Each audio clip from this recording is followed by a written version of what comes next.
Pada akhirnya, manusia hidup dalam dunia pikiran bukan kenyataan atau realita. Iya, pikiran, bukan realita. Namun dari pikiran terbentuklah sebuah realita. Setiap manusia itu hidup dalam pikirannya sendiri, Sobat EKG. Pola pikir yang membuat persepsi menjadi berbeda di setiap diri manusia. Contoh sederhana ya, kita ke mall malam minggu, di situ banyak sekali orang. Ya, mall yang sering gua kunjungi ya sama tim EKG. Namanya Sumarekon Mall Serpong. Kadang kita duduk di salah satu restoran di situ, di mana di situ banyak sekali pengunjungnya. Di restoran yang sama, ruangan yang sama, menunya sama, suasananya sama, keramaiannya sama, bahkan waktunya sama. Namun setiap orang yang duduk di situ pastinya mempunyai pikiran yang berbeda-beda. Mungkin saat itu Sobat Kaki lagi seneng. Kenapa? Karena habis naik gaji, atau habis dapat bonus, atau habis menerima sebuah lamaran karena bulan depan mau nikah. Nah, sedangkan bisa jadi yang duduk di sebelah Sobat EKG, dia habis ribut sama bininya di rumah, lagi stres, mikirin masalah yang pelik ruwet.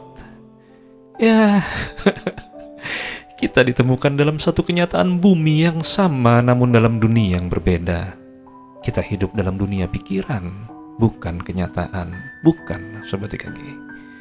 Atau misalnya Sobat EKG tanya aja sama ratusan orang yang ada di mall tersebut ya, apa arti uang buat mereka? Pasti jawabannya berbeda-beda. Padahal uang itu ya uang. Dari situ sebenarnya kita hidup dalam persepsi kenyataan, bukan kenyataan itu sendiri. Kenyataan atau realita itu tergantung dari sudut pandang atau persepsi, tafsiran manusia itu sendiri. Ya, sehingga hal tersebut dinamakan experience atau pengalaman dalam kehidupan. Gua bilang, enaknya makan sayur asem, sambal terasi, dan ayam goreng belum tentu enak buat temen gua, Sobat EKG. Lalu temen gua bilang, iya, gimana emang itu gak enak menurut gua? Karena itu adalah kenyataannya. Kenyataan apaan? Buat gua ini enak. Lalu temen gua bilang, kagak enak, lu bego dah, selera lu rendah. Dia marah. Lah, kenyataannya emang gak enak katanya buat dia. Lalu di mana kenyataan, Sobat EKG? Makanya gue selalu bilang, kadang keluhan orang lain adalah keinginan buat kita. Ya, ada seorang klien bilang ke gue, Master, duit gue tinggal 5M, gimana nih? Satu sisi ya, di seberang sana, ada yang bilang, keluhan kamu adalah keinginan buat saya. Iya, berikan saya 10% saja dari jumlah uang yang engkau keluhkan. Lalu gue akan menjadi orang yang sangat bersyukur di dunia. Luar biasa Sobat EKG. Jadi sebenarnya penjelasan gue tadi dapat Sobat EKG cermati ya. Pada akhirnya akar permasalahan dari pertanyaan kenapa kita menderita itu adalah dari pola pikir kita sendiri. Memang pikiran dan persepsi itu nyata, nggak bisa kita sangkal Sobat EKG. Sekali lagi, memang pikiran dan persepsi itu memang nyata dan nggak bisa kita sangkal. Dari mikir kita berlanjut ke rasa. Nah, kalau yang jelek ini bahaya Sobat EKG. Makanya ketika kita berhenti berpikir sejenak, disitulah rasa bahagia keluar. Jadi enak. Iya, memang begitu. Makanya ada yang namanya mengosongkan pikiran ya. Berhenti berpikir. Berhenti. Stop. Agar apa? Agar nggak mikir yang enggak.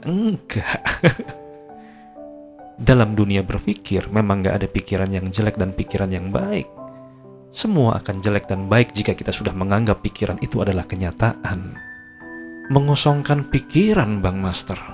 Gimana cara? Dan apa juga gunanya? Ya, dalam kegiatan spiritual ada yang namanya meditasi dan juga ada yang namanya mindfulness. Ya, kayak video yang pernah gue upload. Tuh lihat lilin, fokus ke lilin, fokus ke lilin, fokus ke lilin, gak mikir apa-apa. Lihat lilin, Sobat EKG, lihat api lilinnya. Gak usah bereaksi, gak usah bereaksi. Ya Sobat EKG, hakikatnya ya, penderitaan itu memang terjadi bukan pada kenyataan di luar atau realita objek, atau karena situasi yang disebabkan oleh orang lain. Bukan. Secara hakikat ini ya, tapi terjadinya rasa kecewa, marah, sebel itu karena reaksi kita sendiri.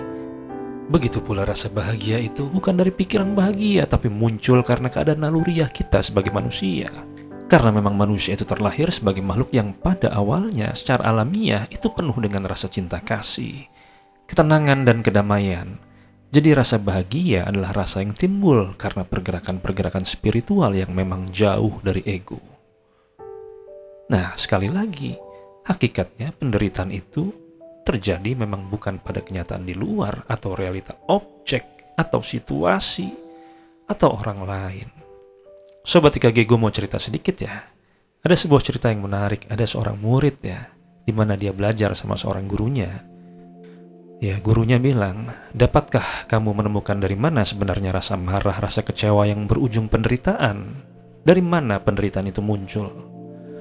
Akhirnya, Sobat IKG, suatu hari, si murid tersebut bermeditasi. Dia berusaha untuk tenang, gak mikirin apa-apa.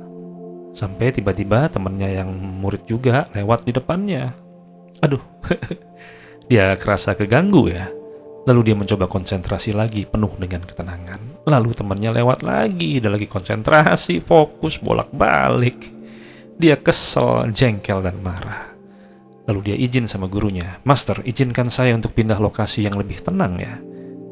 Masternya bilang, "Silahkan."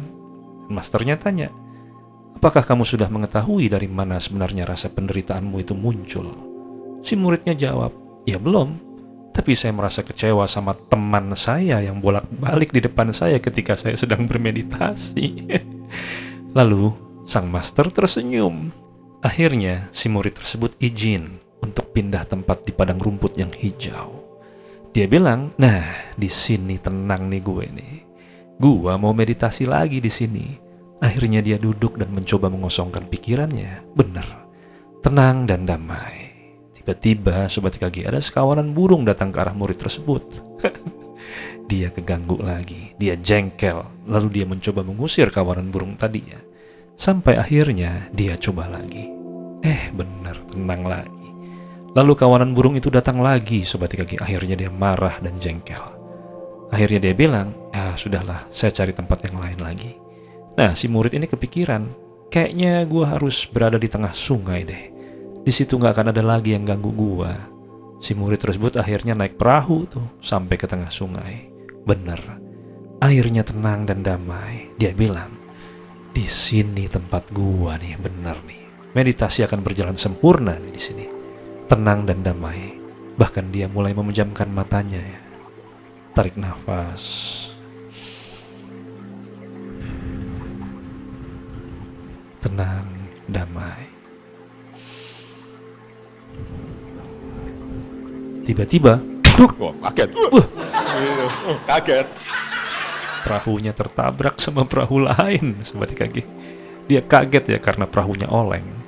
Lalu dia membuka matanya dan dia lihat perahu lain, dan si murid tersebut bereaksi marah sama orang yang menabrak perahunya. Dia bilang, gua lagi meditasi, lu tabrak perahu lu ke gua." Namun Sobat IKG, di tengah dia marah-marah, dia baru sadar, Sobat IKG, kalau perahu yang nabrak itu ternyata hanyalah perahu kosong, yang mungkin hanya terbawa arus sungai yang nyasar sampai menabrak perahu murid tersebut ya. Dia merinding, Sobat IKG, kaget setengah mati. Nah, pada titik ini dia menyadarinya, ternyata sebenarnya yang membuat dia marah, kecewa, dan menderita itu bukan teman-temannya yang bolak-balik, bahkan juga bukan kawanan burung, dan bukan juga orang yang ada di perahu itu, malah orang yang gak ada.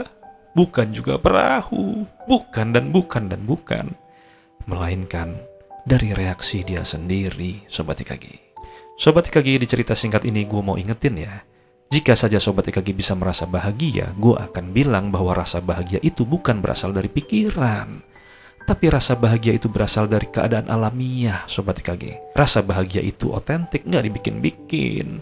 Rasa bahagia bisa menimbulkan senyum, tawa, sampai meringis, bahkan tangis yang luar biasa karena merasakan betapa syahdu alunan irama yang membuat hati menjadi haru. Saya bahagia, saya penuh dengan cinta, saya berada dalam sebuah cita dan gita, saya suka bagaikan lepas di alam terbuka. Ya, Sobat IKG, seperti sebuah keyakinan yang selalu gue bilang, keyakinan akan meletup, Sobat IKG, dari sebuah pergerakan spiritual. Keyakinan akan kebahagiaan tidak berasal dari pikiran Sobat EKG. Boleh saja ya orang lain menganggap teori gue gila. Namun memang jika kita menyelami jiwa yang dalam, rasa yakin akan rasa bahagia itu mereka ibarat hukum gravitasi, Sobat EKG. Sesuatu yang memang seharusnya seperti itu. Pada sebuah pelajaran psikologi, yaitu ilmu yang mempelajari mind, manas, mental manusia, di mana di situ adalah gudang ingatan, kenangan atau memori. Manas yang terdiri dari pikiran, rasa, dan emosi, mereka kerap kali berubah-ubah, Sobat EKG, yang kerap kali selalu menjadi arus yang buruk. Namun dalam sebuah pemahaman spiritual, kita mencoba lebih dalam lagi menyelami apa yang terjadi setelah kita mempelajari body atau tubuh. Ternyata di situ ada jiwa, Sobat EKG, atau yang disebut soul. Sulit rasanya menjelaskan konsep ini ya. Namun di EKG gue selalu bilang ya bahwa jiwa adalah satu kesatuan tahapan dari manas, yaitu mind yang di dalamnya ada pikiran dan rasa. Ada satu lagi namanya emosional, Sobat EKG. Oleh sebab itu, ilmu yang gue ajarkan adalah ilmu perjalanan jiwa. Ilmu bagaimana kita bisa mengontrol manas tersebut menuju ke sebuah ketenangan yang jauh dari ego. Masuk ke lembah spiritual yang indah, di mana setelah kita memahami jiwa kita akan mendapatkan keyakinan ilahiyah, pendekatan diri pada sebuah source, sumber, yaitu yang maha segalanya, Sobat EKG. Berkali-kali di EKG gue bilang, pikirin yang senang-senang aja. Saat Sobat EKG memikirkan sesuatu yang happy di masa lalu Sobat merasa bahagia, itu karena Sobat EKG memberikan fokus pada masa itu. Hanya fokus, bukan proses penciptaan rasa bahagia, Sobat EKG, bukan. Rasa bahagia hanyalah reaksi alamiah Sobat EKG sendiri yang memang sudah ada, sudah tercipta, sudah diberikan oleh Tuhan. Ibarat Sobat EKG membangunkan macan yang sedang tidur ya, macannya udah ada, Sobat EKG nggak perlu menciptakan macannya. So, jika rasa keyakinan akan kebahagiaan itu bukan dari pikiran, melainkan keadaan alami atau naluriah, maka seharusnya kita sebagai manusia sudah bahagia dari awal, Sobat EKG. Gimana Bang? Iya. Ibarat kalau lu fitness ya, ada otot six pack di situ udah ada dari dulu, Sobat EKG. Iya, lu tanya aja sama PT itu di sana. Kok nggak ada, Bang Master? Iya, karena ketutup tas pinggang, nggak bias lemak. Terus gimana caranya? Ya, Sobat EKG harus kembali diet. Nah, dalam hal ini, Sobat EKG harus diet mikir. Wah, ini channel gila, masa manusia disuruh diet mikir? Ya iyalah. Kenapa? Karena gara-gara mikir, kita jadi mungkir, jadi kikir. Karena bahagianya hanya kita parkir, Sobat EKG.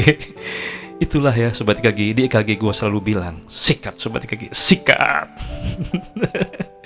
Demikian Sobat EKG, silahkan Sobat semua menafsirkannya ya, memberi arti di balik semua kata-kata gue, agar Sobat EKG paham, bukan apal. Sobat EKG, gue mau titip ya, otot six pack yang meregang sudah diberikan oleh Tuhan, hanya saja ketutup tas pinggang. Begitu pula rasa bahagia, Sobat EKG, rasa bahagia. Sekali lagi, rasa bahagia. Salam bahagia, Sobat EKG. Terus semangat dalam mengarungi kehidupan demi mewujudkan mimpi. Emang kudu gila.